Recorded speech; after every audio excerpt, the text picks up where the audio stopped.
Hey guys, Hayden here, developer evangelist at Xsolla, and in this video I'm going to walk you through how to take the Xsolla SDK and integrate it into your Unity iOS project. By the time we're done, you'll have everything you need to go from zero to your very first test transaction using the Xsolla SDK. So let's get straight into it. Before we get into the project, there's a couple of things you're going to need set up in order to follow along. The first thing of note is we'll be using the Unity game engine version 6.3. So if you're not on that version and you can update, then great. But if you can't, just be aware there may be some extra things you'll need to do to follow along. But these should be minimal and shouldn't cause you any problems. Second, you'll need your game project. And ideally, you've already worked out where you want the Xsolla payment flow to fit. And what I mean by that is you've already got the logic, whether that be a pop-up or a store menu where you're going to trigger the Xsolla payment flow. Thirdly, you're going to want the Unity IAP framework and package installed for your project. So if you haven't got that done, please do that now. And lastly, you're going to need an Xsolla publisher account. Now, we will cover everything you need to do in that publisher account in order to set up your payment flow correctly, but physically having that publisher account active and set up is not something we will cover in this walkthrough. So if you haven't got your Xsolla publisher account set up yet, please pause the video now, go to our website or our documentation and get that set up before continuing this video. So let's take a quick look at exactly what we're working towards with this integration. We're inside the Unity 2D Game Kit demo, and the scenario we've got for this payment is pretty simple. The player's going to die, and they're going to have lost all their health. At that point, they're going to be presented with a pop-up that gives them two options. They can respawn as normal, resetting their progress, or they can buy full health and respawn from the latest checkpoint. This is an impulse buy scenario that's perfectly suited for the PlayStation implementation. The button for the purchase is going to be put in the price live from our catalog, so this is dynamic values that we're going to be working with. And if you hit that buy button, you're going to see the PlayStation open in an external browser, in this case, Safari. And this is because this is the compliant path in the US for iOS right now. If the player opts to complete the purchase, you'll see that we return to the game and they respawn from the latest checkpoint with full health. Now, there's a few things worth calling out here specific to the path we decided to take, as it will influence the coding decisions we're going to make. And there are other options available. But for simplicity, we are sticking with client-side only for both player authentication and purchase validation throughout this flow. Alternative methods available include server-side validation and events API for purchase verification, and also a whole host of other authentication and login methods available to you with the Xsolla SDK. Now, in terms of the resources you're going to want handy as we go through this video, both to reference now and afterwards if you want to dive a little bit deeper, there's three main places you're going to want to focus your attention. The first is the Xsolla SDK docs site, and this can be accessed directly through the link on screen, through our website, or by Googling Xsolla SDK. Here you'll find all the context, along with detailed walkthroughs and videos of exactly what you'll need to do when using the Xsolla SDK. There's also a link to our full documentation if you want to explore this even further. Next, there's the SDK Explorer. Now this is linked in the Xsolla SDK docs, but can also be accessed direct with the link you see on screen. Now this is a really cool tool designed to make documentation a bit more interactive. In its default stage, it's a fully playable game that's integrated with the Xsolla SDK. And as you go through a payment flow, you'll see in real time the logs update to reflect exactly what's going on behind the scenes with Xsolla. For each of these logs, you can then go in to inspect the data to see exactly what you'll be working with as you complete your own integration. You're then able to filter these logs by each of the stages of monetization, which is authenticate, load catalog, purchase product, and finalize purchase, to see the specific activities related to each of these steps. To take this one step further, you can then go into each of these tabs to see the relevant documentation and code snippets all pulled into context in one place. And you can configure these to match the method that you want for each of these steps. So in this example, authentication, you can opt for either server-side authentication or client-side authentication. And as you make those changes, the code snippets and documentation provided will update to reflect the decisions that you're making. Now, the final resource worth mentioning is the integration widget. This can be accessed both through the docs and the SDK Explorer, or direct through the links shown on screen. In this example, I'll access it through the SDK Explorer.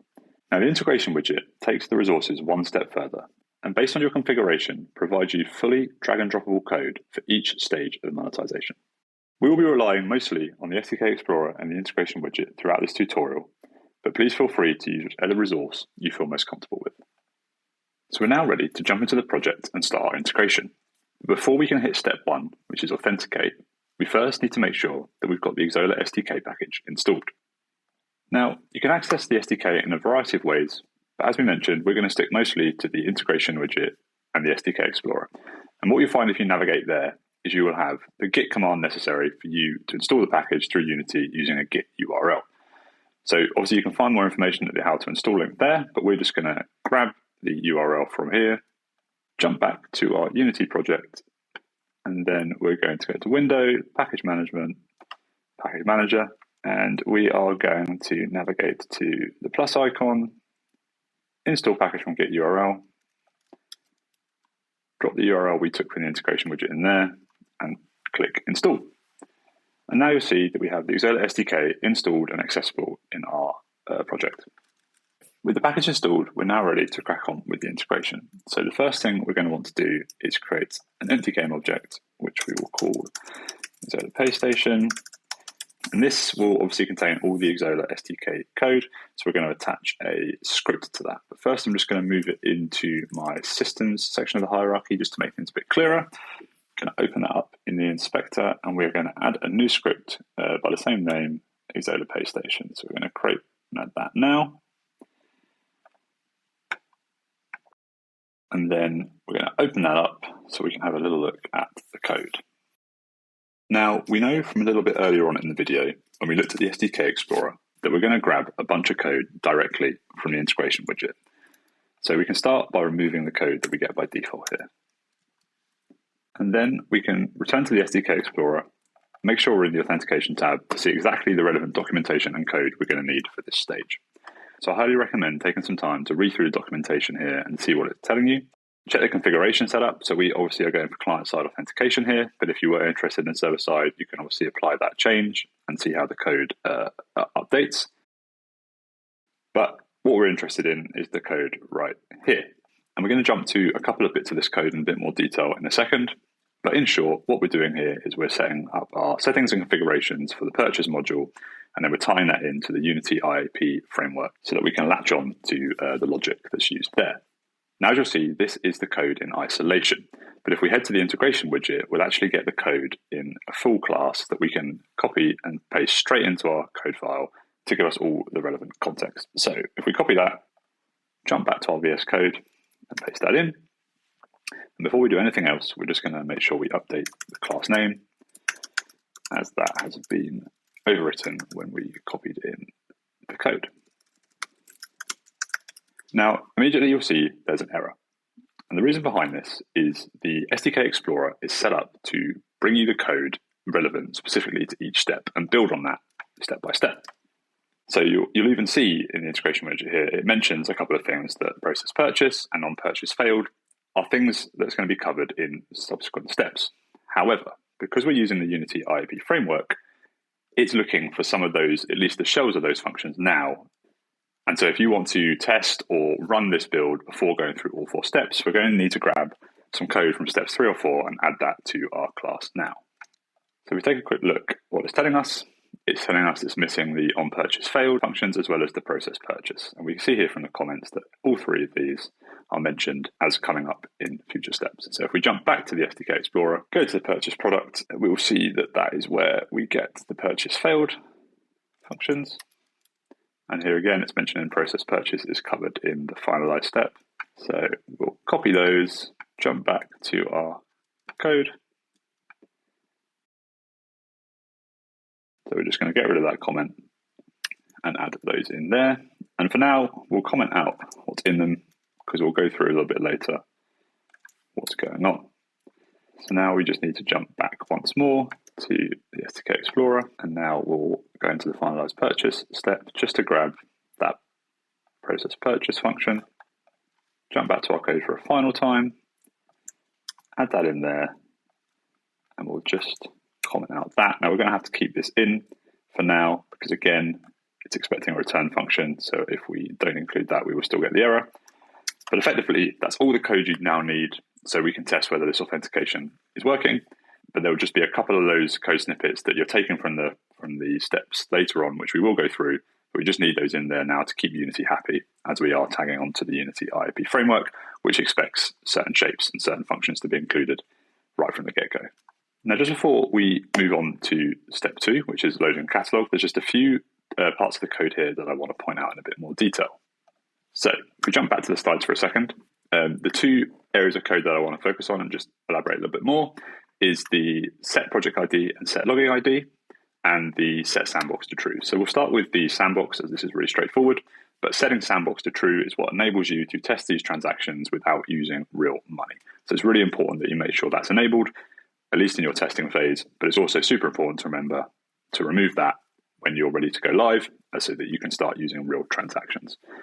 If we go back now to the set project ID and set login ID, as you can see here, we do have some template or default values for here. And if you want to keep these in purely to run through the test process as quickly as possible, then these will work. They link to a generic default Xsolla publisher account.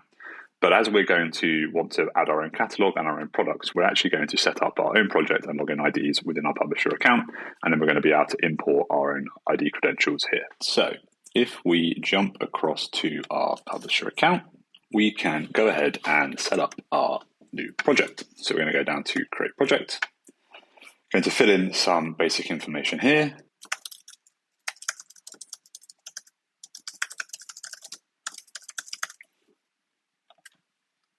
And as you go through this, it's not super important to fill this out properly now, but as you go through each stage, you can choose to configure it to match what your project's going to do. So we're going to go for in-game transactions as we're going to buy a health upgrade. Our development stage we're going to put as production because we've got the game and we're just trying to add payments to it. Our genre is action and our game engine is Unity. So we're going to go ahead now and create that project. That's going to give us the project ID. Basically, setting up the project connects our game to our Xsolla store configuration, which enables us to set up our own catalog and manage that catalog. Also, it lets us configure our payment and monetization settings and just generally gets you set up. So once we've got the project set up, we then want to go in and set up a login project. So if we scroll down here to the players section and click login, we will now have the option to create a new Xsolla login project. Now, what an Xsolla login project is doing is this tells the SDK how we want our authentication setup to work. And it basically covers how we authenticate and track players. So you can separate this to manage it versus platform and login type, but generally this is how you go about managing the different types of player bases you have in your game. Now, for us, we're actually, as we are going for the client side authentication only, the physical login method is a little less important for this project. So we're just going to go ahead and do a standard login project. We're going to create that, name it something memorable. So we'll call this client auth. We'll save that. And then we'll go down and we'll select the classic login method. As I say, we're actually going to override this so that a login isn't required, but we just need something there so that it's got a default. And then the super important stage to enable us to bypass the standard login and go for the client device ID login is we need to enable the login API integration. So if you just click on that option, toggle that to on and make sure you save those changes, our login project is now all set up to work with the configuration we want. So if we return to our dashboard, we'll now see that we also have a login ID. So we're going to grab the login ID from here, return to our VS Code project, and we're just going to override the credential there. And then once again, we need to jump back to the publisher account so we can get our project ID. And then we can paste that in there as well. So we now have our Xsolla PlayStation class referencing our own project and our own login IDs, which means when we go ahead and set up our catalog and our payment in the future stages, it's linked to the correct project. So with that done, there's just one final thing left to do, which is jump back to Unity, make sure we're on our console, and run our game. And what we should see in the logs is the authentication process completing successfully. So let's just have a look here, and we can see we have initialize, and then we have authenticate. And once the process is complete, as we can see here, the authentication has been successful. Now, the other thing you might notice is that we've already got an error. And if you look at the error, it says that no products are available and no products were returned from the store. And this is expected because we haven't yet done stage 2 of the monetization flow, which is the load catalog, which means we are currently not pulling from a catalog of items that we have configured for the game. But don't worry, this is the next stage of the walkthrough, so we'll be resolving that error very shortly. So now we're ready to sort our catalog setup. So depending on where you're starting from, whether you're importing an existing catalog from a native platform or you're starting from scratch, this is where you definitely want to check out the documentation. So either through the SDK doc site or the SDK Explorer, you will see a breakdown of the options you have available to you, all clearly documented and mapped out. Now in our example, we're going to go for manual entry because we're starting from a really basic project and we only want to add one item. But make sure you check out the docs to see which pathway is going to be the most suited to your current needs. Once you've established that, we can jump over to our publisher account to start the configuration of our catalog. Once there, we can head to our items catalog section within our project and select all items. So obviously there are currently no items there, but we do have two options. Import will be the option you want if you're pulling your items from an already existing catalog elsewhere. But for us, we're going to create a new item manually. And it's going to be a virtual item, so we're going to select that and then we're going to continue. And then we're going to add an image here, and this will show up during the payment flow, which is just one of the many ways the Xsolla system can be personalized to your projects. Then we need to name our SKU, and this is what we will be using when referencing and accessing our product within the game. Feel free to add yourself a description. It's going to be a paid item, and it's going to be priced in real currency. So we can set those prices up now, and we'll set that to $1.99. And for now, we're going to leave the rest of the options there blank. But the one thing we don't want to forget is to come up here and actually make the item available. If you don't do that, you will not be able to access or use the item in your game, even if you're referencing the correct SKU ID. So it's definitely worth making sure you do that now. It's also worth remembering that if you do get an error along the lines of no products found, but you're sure you created and added the item to your catalog, then this is the first thing you should check as part of your debug flow. With all of that done, we can now go ahead and create the item and head back to our SDK Explorer to see the code required to link our catalog with our game. So if we take a quick look at the code in the How-To tab, we will see what needs to be added, and then we can see this in the context of our whole class by navigating to the integration widget and selecting the load catalog step. And from here, we can see that only 2 pieces of code have been added. So we're going to take each one of these and add them to our Xsolla PayStation class. So in the start function, we need to update our configuration builder, and in our situation, we only have the one product. So once we've copied that in there, we can delete those other 2 lines. And then if we remind ourselves what we set our product SKU ID as, we can add that in there. We then need to head back to the SDK Explorer once more to grab the next piece of code, which is going to be added to our onInitialized function. Now, whether you end up using this will depend on how you set up your code and how your products are displayed to your users. And we'll dive into that a bit deeper in just a second. But for now, we're going to comment it out and leave it there. So with all that, you have the code done for section 2, and you should now have successfully configured and linked your catalog to your game. So let's stop there for a second and take a look at a couple of key pieces of code that have been added in this step, starting with the add product line. What this line is actually doing is registering your product locally within Unity's IAP layer. This is telling Unity, I expect this product to exist, here's its ID, and here's its type. Now, the reason you have to do this on top of your Xsolla catalog management that you've just set up is because the system is working across 2 separate layers. You have Xsolla's backend catalog, which is where your product lives, and then you have the Unity IAP control layer, which needs to know at runtime which products to actually initialize, fetch, and make available for purchase on the client side. When your game initializes, Unity IAP reaches out to say, fetch me these specific product IDs, but it can only request what has been pre-declared. The product type.consumable part is also worth flagging, as this is telling Unity how to handle the product after the purchase has been made. In this example, because it's consumable, it means it can be bought repeatedly, and that's something that Unity needs to know. Now, the second section of the code takes place on the initialization callback, so this is after the product data has been fetched and received. And what it is doing here is running through the products received and breaking out their individual properties. Now, this is useful at this stage if you want to do something with that data right now, such as build out your UI store referencing these properties. With that all cleared up, it's time to head back to our Unity project and see if our catalog is working as expected. And there's only really one thing we're checking in the logs here to verify this, and that's to see that our items are requested and received. So if we scroll down to the bottom here, we can see that retrieved products finished successfully, restored 0, and retrieved 1. And we no longer have the load catalog error that we saw in step 1. So with that, we can be pretty confident that our catalog is running, set up, and configured correctly. And now we're ready to move on to step 3, which is process purchase. So if we head back to our SDK Explorer once more and select the Purchase Product tab, we can have a look at the documentation relevant to this step. But before we check the code, it's worth jumping into our Configuration tab to make sure we understand our options and are happy with the current method selected. As you can see, it's currently set to external browser, which is exactly what we want, as this reflects the compliant path for iOS in the US right now. But if we were interested in the native or buy button implementations, we can see that both of those implementations require only very minor changes for the additional functionality. If we head back to the How To tab, we can see that in the code snippet, we have the initiate purchase, the process purchase, and the on purchase failed functions. Now you might remember that we have already added the shells of some of these functions when we had to set them up to pass the authentication stage in step 1.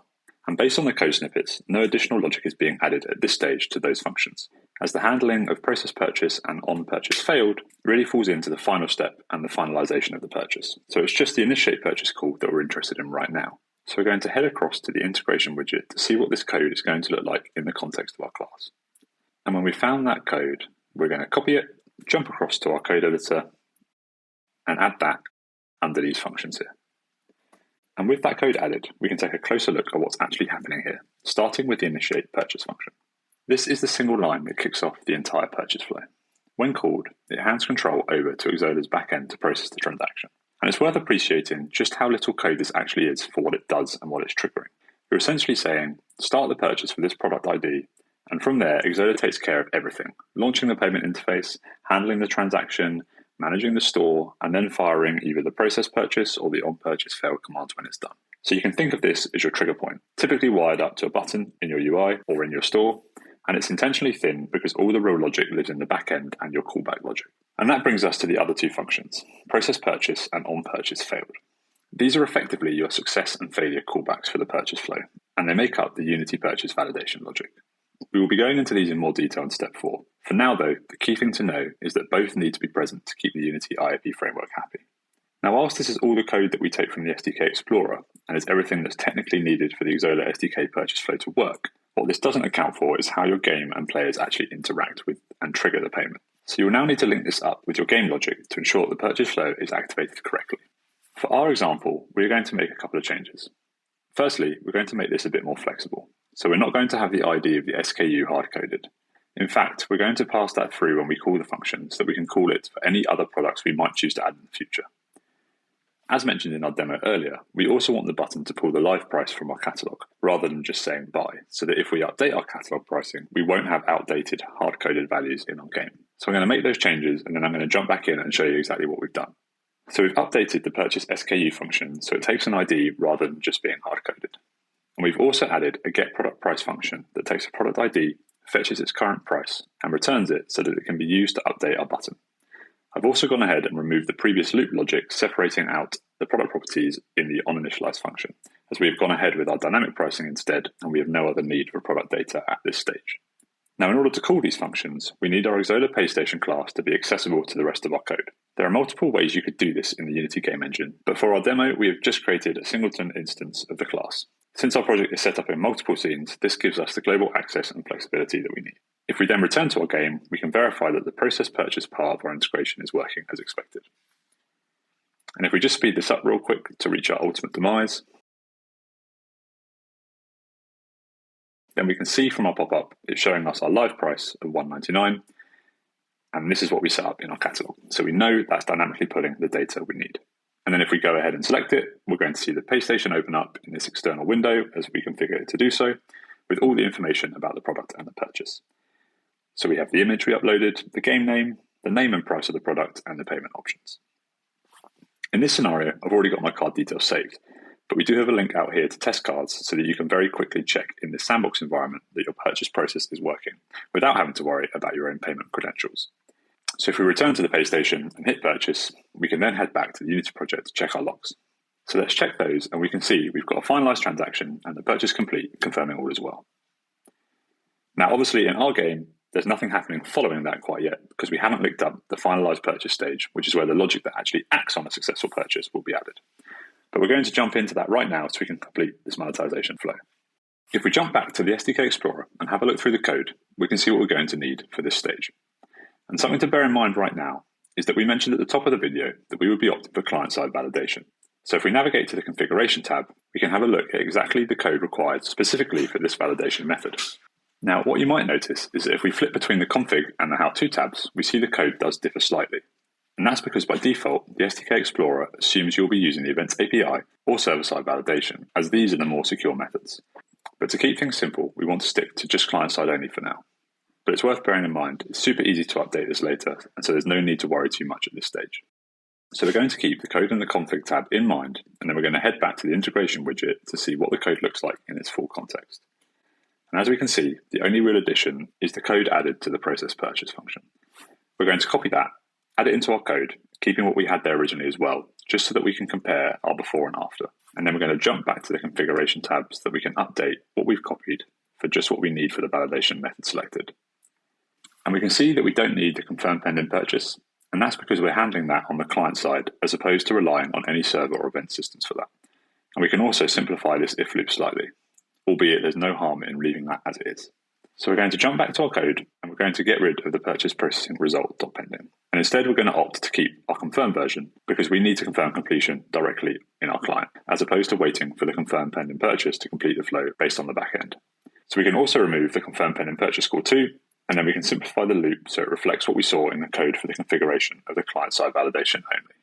Now, just to explain this all in a bit more detail, the reason the code differs depending on your validation method comes down to how and when Unity IOP gets told a transaction is complete. If you are using server-side validation through webhooks or the Xsolla Events API, your validate call is asynchronous, meaning you're waiting on the external system to confirm the purchase is legitimate before you do anything with it. In that scenario, returning pending is exactly right. You're telling Unity, I've received this, but hold the transaction open while I wait for confirmation from the backend. Then once that confirmation comes back, whether that's through your webhook firing or an event being picked up, the confirm pending purchase function executes, and that's what signals to Unity that the transaction is done and can be closed. Because we're going client-side only, we don't have anything like that to rely on.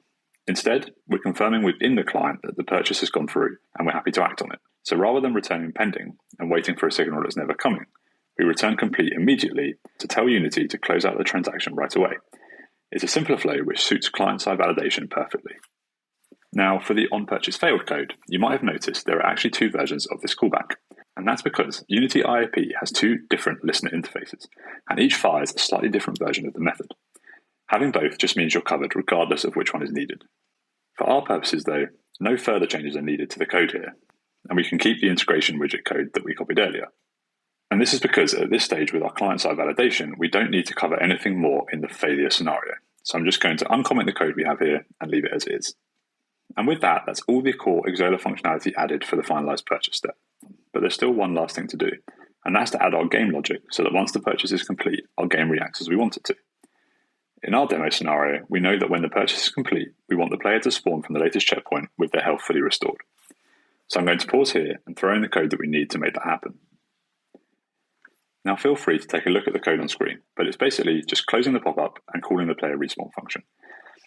I'm not going to go into any further detail on this code as part of this video, as this will be highly dependent on your own project and needs. But now we can head back over to the Unity project to see the complete integration in action.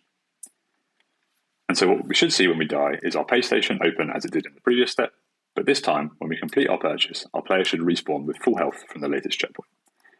So we get the pop-up showing,